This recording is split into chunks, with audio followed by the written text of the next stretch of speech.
Hello everyone. आज के इस छोटे से वीडियो में हम लोग बात करेंगे कि हम कैसे डिराइव करते हैं with the help of calculus equation of motions को। 3 इक्वेशन ऑफ मोशन होते हैं जिनको मैं पहले ही लिख देता हूँ और फिर उनको वन बाय वन डिराइव करेंगे, है ना। देखिए, पहला इक्वेशन है v is equal to u plus a T.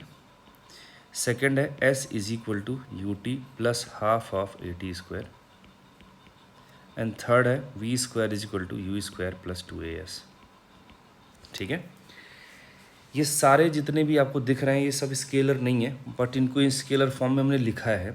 जब भी 1D मोशन हो, है ना, कुछ साइन कन्वेंशन की हेल्प से हम उनको with the help of sign convention you can say we can write in scalar form, हम लिख सकते हैं ऐसा। ठीक है, बट अगर इनको लिखा जाए करेक्ट वे में तो कुछ ऐसे नज़र आते हैं ये, है ना। ये कुछ इस तरीके से लिखे रहते हैं, ए डॉट ऐसा आता है। ठीक है, ये एग्जैक्ट वेक्टर फॉर्मेट है, सही है। अब इसमें कौन क्या रिप्रेजेंट करता है वो देख लेते हैं। जैसे वी है आपका फाइनल वेलोसिटी। क्या है ये आपका final velocity, final velocity. You क्या है, इनिशियल वेलोसिटी। आप बोलेंगे सर ये फाइनल इनिशियल किसी इंटरवल में होगा, यस, है ना। वो उसके लिए हमारे पास जो टी दे रखा है ना इस इक्वेशन में, ये टाइम इंटरवल है। हम उस टाइम इंटरवल टी की बात करेंगे जिसमें पार्टिकल का वेलोसिटी यू से क्या हो जाता है, वी हो जाता है। बात समझे। और ए क्या है आपका, एक्सेलरेशन है, जो कि खुद क्या होना चाहिए, कांस्टेंट होना चाहिए। तो ए इज एक्सेलरेशन। ओके, ये छोटी छोटी बातें। और एक छोटी सी बात रहेगी डिस्प्लेसमेंट का, एस आपका क्या है, डिस्प्लेसमेंट। ये डिस्टेंस नहीं है, ये डिस्प्लेसमेंट है। ठीक है ना। आप चाहे तो यहाँ सब पर वेक्टर लगा सकते हैं, टी पर मत लगा देना, टी तो एक स्केलर होता है। ठीक है, तो ये हमारे पास नोटेशंस हो गए। अब इनको डिराइव करने की बात करते हैं हम लोग। जैसे आप देखो कि अगर मान लो हमारे पास कोई एक पार्टिकल था जो स्ट्रेट लाइन में चल रहा है, ठीक है, और उसका इनिशियल स्पीड या velocity was u and after some time its velocity becomes v. ठीक है, और यहाँ से यहाँ तक भी जो टाइम लगा है वो टाइम कितना है आपका, टी है। और यहाँ पर पार्टिकल पर एक एक्सेलरेशन काम कर रहा था, ए।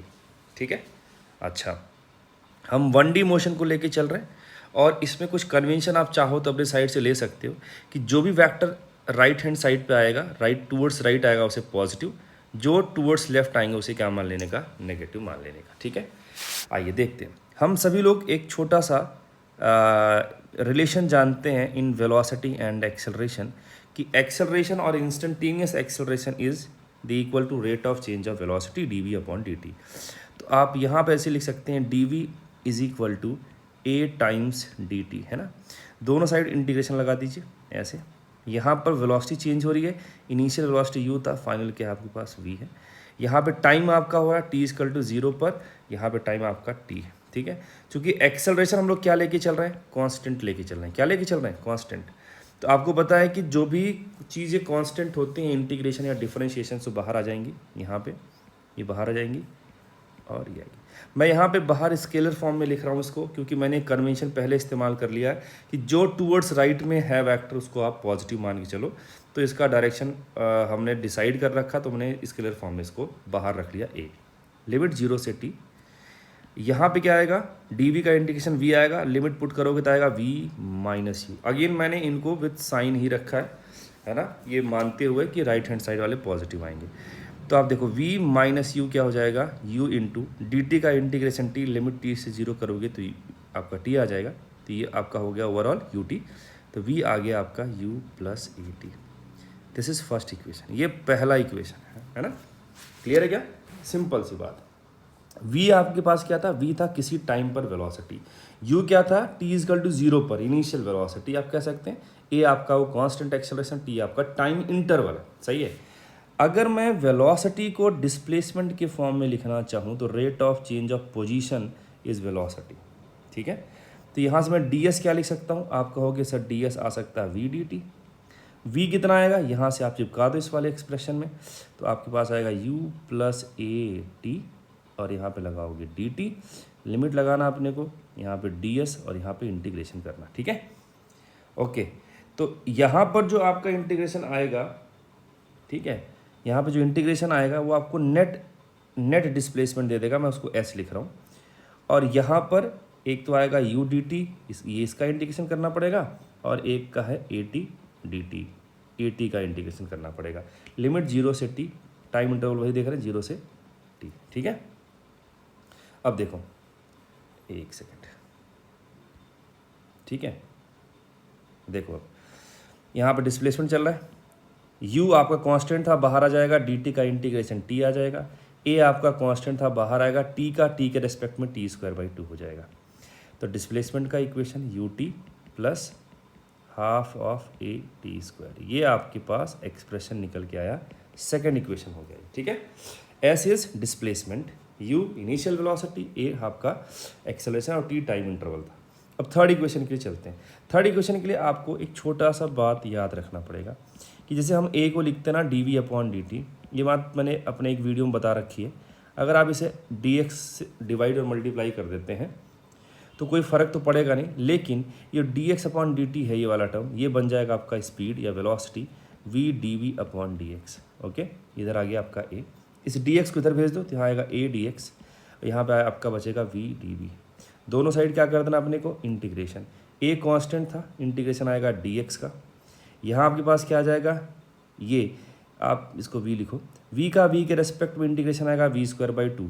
लिमिट हमें पुट करना है इनिशियल से फाइनल, तो एक बार आएगा v²/2 माइनस u²/2, ये आपका इंटीग्रेशन के बाद आ गया। ये आपका क्या था, डिस्प्लेसमेंट आ जाएगा नेट, तो आ जाएगा यहाँ पे a इंटू एस लिख सकते हो, यहाँ पे v² माइनस u²/2, ठीक है, ये 2 इधर जाएगा तो v² minus u² is equal to 2as, या फिर v² is equal to u² plus 2as। ये हमारे पास थर्ड इक्वेशन आ गया, ठीक है। ये जो तीनों इक्वेशन हमारे पास आए हैं, एक बार मैं उनको वापस लिखूंगा जल्दी से, है ना। क्या क्या थे, v is equal to u plus a t, s is equal to u t plus half of a t square, और थर्ड था v² is equal to u² plus 2as। ये जो हमने स्केलर फॉर्म में लिखा है, ये तब लगाना है आपको जब ये 1D में हो और आपने साइन कन्वेंशन इस्तेमाल कर लिया है।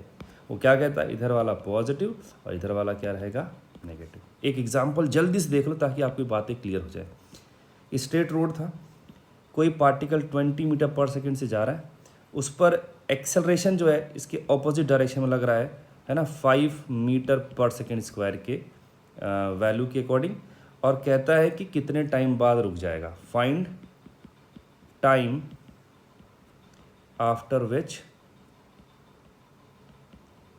Block will come to rest. ये मान लो हमसे क्वेश्चन पूछ लिया, तो जब वो रेस्ट पर आएगा बच्चे, जब वो रेस्ट पर आएगा तो आपको ऐसा लगना चाहिए कि रेस्ट पर का क्या मतलब, मान लो यहाँ पर रेस्ट पर आ गया, तो रेस्ट पर आने का मतलब हो गया यहाँ पर स्पीड हो गई 0, वेलोसिटी 0 हो गया, ठीक है। अब सारी लोगों को आप लिखना चाहो, लिखने का प्रयास करो, जो लोग हमें दे रखे हैं क्वेश्चन में, क्या क्या दे रखे हैं देखना। क्या इनिशियल स्पीड दे रखी, यस, शुरुआत में दे रखा 20 मीटर पर सेकेंड, तो 20 को प्लस लेना पड़ेगा, क्यों, क्योंकि इसका वेलोसिटी का डायरेक्शन है राइट वर्ड, है ना, तो प्लस आ गया। एक्सेलरेशन दे रखा, यस, उसको लेना पड़ेगा माइनस। सर माइनस क्यों लिया, माइनस इसलिए लिया क्योंकि इसका डायरेक्शन उल्टा था इस इनिशियल वेलोसिटी के, या फिर आप कह सकते हैं कि दिस इज टूवर्ड्स लेफ्ट, कौन, एक्सेलरेशन। अब हमें टाइम चाहिए जब वो रेस्ट पर आ जाए, और जब रेस्ट पर आएगा तो वेलोसिटी क्या हो जाएगी, 0 हो जाएगी। आपको दिख रहा है इसमें से 3 लोग पता है, चौथा नहीं पता है, तो आप पहला इक्वेशन लगा सकते हैं। ये स्केलर फॉर्म में है, बट इसमें साइन कन्वेंशन के साथ चीज़ों को रखना है। v हमारे पास 0 आएगा, u आएगा 20, a आएगा -5, और t हमें फाइंड आउट करना है। 20 इज इक्वल टू 5t, 5 ने इसको 4 टाइम्स निपटाया, t का वैल्यू आ गया 4 सेकेंड्स, ठीक है, क्लियर है। तो आई होप ये वाली भी बात आपको समझ में आई होगी। अब जल्दी से एक छोटा सा और इसी में क्वेश्चन देता हूँ मैं आपके लिए होमवर्क, या आप कह सकते हैं कि आप इसका आंसर जो है कमेंट सेक्शन में कर सकते हैं, कि आपको डिस्प्लेसमेंट निकालना है इस 4 सेकेंड में। जो प्रीवियस प्रॉब्लम आपको ऊपर दिख रहा ना, डिस्प्लेसमेंट इन 4 सेकेंड, ये आपके लिए एक तरीके का क्वेश्चन हो गया। आप इसे ट्राई करना और इसका आंसर जो है कमेंट